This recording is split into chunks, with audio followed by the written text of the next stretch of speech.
अच्छा volume growth हम देख रहे हैं, कुछ क्वार्टरली अपडेट्स भी आए थे और इनफैक्ट प्राइस भी बढ़ रहा है, वॉल्यूम भी बढ़ रहा है।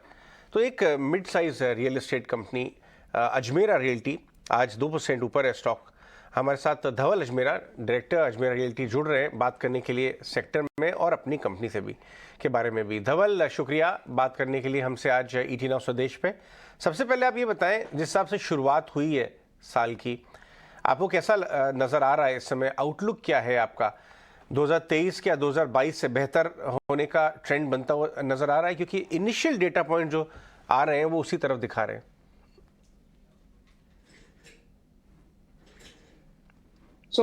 मेरा ये मानना है कि 2023 जो 2022 जो रियल एस्टेट के लिए काफी अच्छा और फायदेमंद रहा। अगर हम टीयर 1 टीयर 2 सिटीज की बात करें तो लग्जरी हाउसिंग काफी अच्छा था, मिड इनकम हाउसिंग भी काफी अच्छा था, मिड लेवल हाउसिंग काफी अच्छा था, प्लॉटेड डेवलपमेंट भी अच्छे गए। So I think overall real estate market 22 में काफी अच्छा रहा। ये ट्रेंड मुझे आगे 23 में भी कंटिन्यू हुए दिखता है, क्योंकि Indian as market as a growth, Indian market की अगर हम बात करें या इंडियन इकोनॉमी की बात करें, मुझे ऐसा लगता है कि वो एक अपवर्ड ट्रेंड पे है और ये अपवर्ड ट्रेंड का फायदा रियल एस्टेट को जरूर होगा। और उसी कारण अगर मैं बोलूँ तो मिड इनकम हाउसिंग जो वो उनका एक काफी महत्वपूर्ण ग्रोथ मुझे दिखता है 23 में आते हुए, क्योंकि वो सेक्टर में काफी बड़ा पुश आएगा, ऐसा मेरा फीलिंग है। Okay, alright. बिल्कुल मिस्टर अजमेरा, एक और चीज़ समझना चाहेंगे आपसे कि प्राइसिंग का ट्रेंड कैसा रह सकता है 2023 में देखने को मिलेगा, क्योंकि क्या ये सिमिलर रहेगा, ऑन द लाइंस ही रहेगा 2022 में, या फिर यहाँ पर प्राइस हाइक होंगे? अगर आप देखें तो पिछले 2 साल में प्राइसिंग बढ़े हैं। ऐसा नहीं कि किसी को चाह थी बढ़ाने की, बट एक इनपुट कॉस्ट जो बढ़े हैं उसके कारण प्राइसेस थोड़े बढ़े।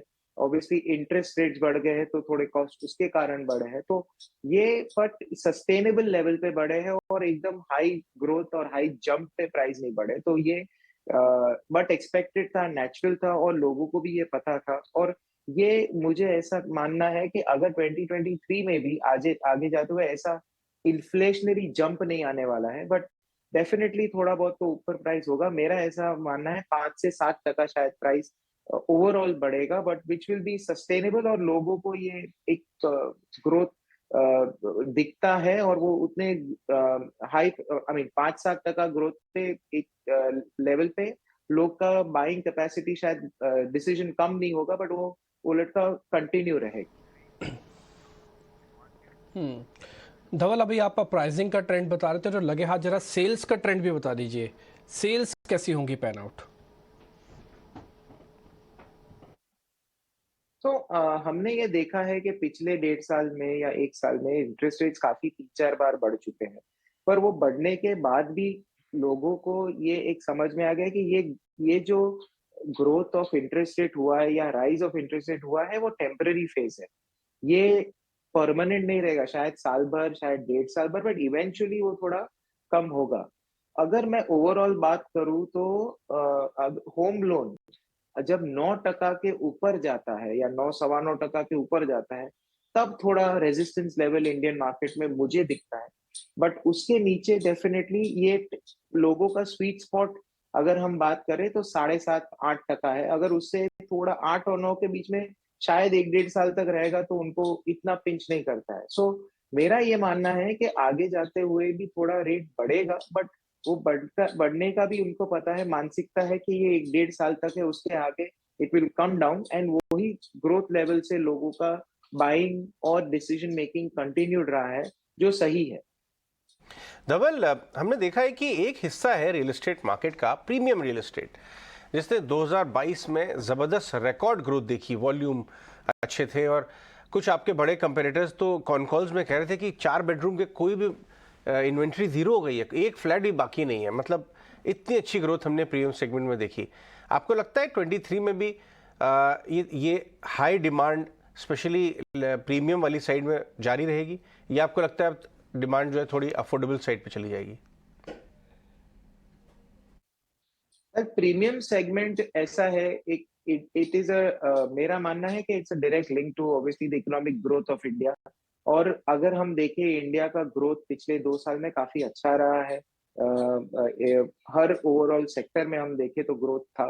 तो वो ट्रेंड को देखते हुए इंडियन इकोनॉमी बढ़ते हुए इंडियन इनकम भी बढ़ी है, तो ऑब्वियसली इनकम बढ़ने से प्रीमियम हाउसिंग में एक काफी बड़ा शिफ्ट देखने को मिला है। मेरा ये मानना है अगले साल भी शायद ये शिफ्ट चलता रहेगा, कंटिन्यूड रहेगा, बट इसके साथ साथ मिड इनकम और उसमें भी मुझे ऐसा लग रहा है कि काफी बड़ा ग्रोथ दिखेगा।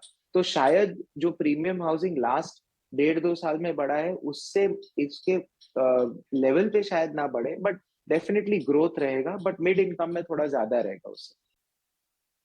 ठीक है, बहुत बहुत शुक्रिया धवल आज हमसे बात करने के लिए। धवल अजमेरा बता रहे थे रियल एस्टेट में क्या ट्रेंड्स उनको नजर आते हैं। यानी बेसिकली जिस्ट ये है बातचीत का, मैसेजिंग उनसे ये है कि सेक्टर में तेज़ी जारी रहने की उम्मीद है, डिमांड अच्छी है और रेट बढ़ने से भी बहुत ज़्यादा डिमांड में कुछ खास इम्पैक्ट नहीं आया। हमारे पैनलिस्ट हमारे साथ हैं, कुछ और ट्रेडिंग के बारे में बात करते हैं। L&T प्रशांत, हमने अक्सर इस बारे में स्टॉक के बारे में बात की है लास्ट 3